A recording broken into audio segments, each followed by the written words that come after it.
आज महामुकाबला आईपीएल रो फाइनल आज गुरु शिष्य लड़ाई किए मारियो बाजी।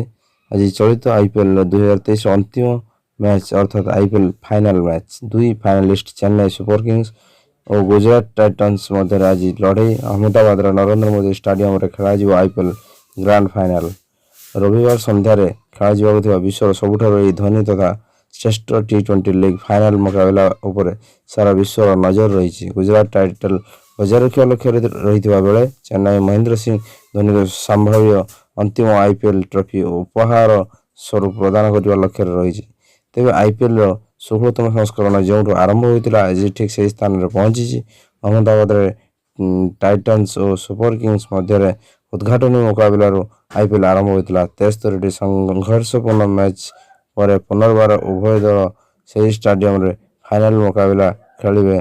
चलित सीजन रे उभय दल तृतीय थर पर परस्पर को भेटिए। प्रथम मैच रे टाइटन्स आधिपत्य जाहिर कर विजय होता है। उभय दल पॉइंट तालिकार प्रथम दुईटी स्थान रही लीग पर्याय शेष करते। प्रथम क्वालिफायर रे दुई दल भेटिले एवं एथेरे चेन्नई 15 रन गुजरात को परास्त कर सीधा सड़क फाइनल प्रवेश करथिला। यापर गुजरात एलिमिनेटर विजेता मुंबई इंडियंस को द्वितीय क्वालिफायर 62 रन रे हराई फाइनल प्रवेश करथिला। धोनी नेतृत्व में चेन्नई 4 थर चैंपियन होइथिबा बेले गुजरात गत संस्करण में पदार्पण कर टाइटल हासिल करथिला।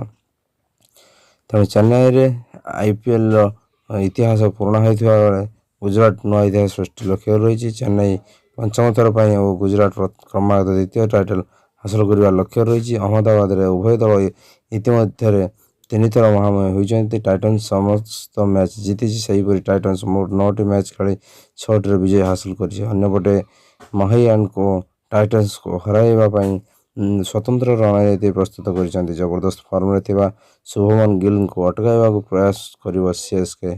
चलित सीजन रे गिल 3टी शतक मारी विरोधी बोलर को धूल चटाई देइछन्ति। 16टी मैच 851 रन संग्रह कर ऑरेंज कैप होल्डर होइछन्ति। सेहीपरि चेन्नई बैटिंग रे ऊपर ऋतुराज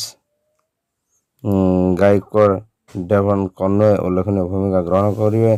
बोलिंग रे युव द्रुत बोलर मथीसा पतिराणा और स्पिनर रविंद्र जडेजा चेन्नई चैंपियन होबार सुजोग सृष्टि करेंगे। उभय दल एकाधिक मैच विजेता रही।